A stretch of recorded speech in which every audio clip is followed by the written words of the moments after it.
আসসালামু আলাইকুম। কেমন আছেন সবাই? আলহামদুলিল্লাহ, আমি ভালো আছি। আজ বিশ্ব মা দিবস। পৃথিবীর শ্রেষ্ঠতম শব্দ হচ্ছে মা। পৃথিবীর সবচেয়ে প্রিয় মানুষটির নাম হচ্ছে মা। মাকে ভালোবাসতে কোনো দিনের প্রয়োজন হয় না।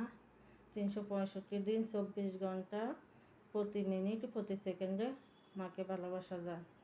তবুও পৃথিবীর সকল মায়ের প্রতি সম্মান জানিয়ে কয়েক যুগ ধরে বিশ্ব মা দিবস পালন করা হয়। মা 10 মাস 10 দিন গর্ভে ধারণ করে আমাদেরকে পৃথিবীর আলো দেখায়। মায়ের মুখ থেকে আমরা প্রথম ভাষা শিখি। মায়ে আমাদেরকে প্রথম হাঁটতে শেখায়, পথ চলতে শেখায়। মায়ের ভালোবাসার কোনো তুলনা হয় না। পৃথিবীতে একমাত্র নিঃস্বার্থভাবে মায়ে ভালোবাসে। মা হলো বেঁচে থাকার দ্বিতীয় অক্সিজেন। পৃথিবীতে শিশুদের একমাত্র নিরাপদ স্থান হচ্ছে মায়ের কোল।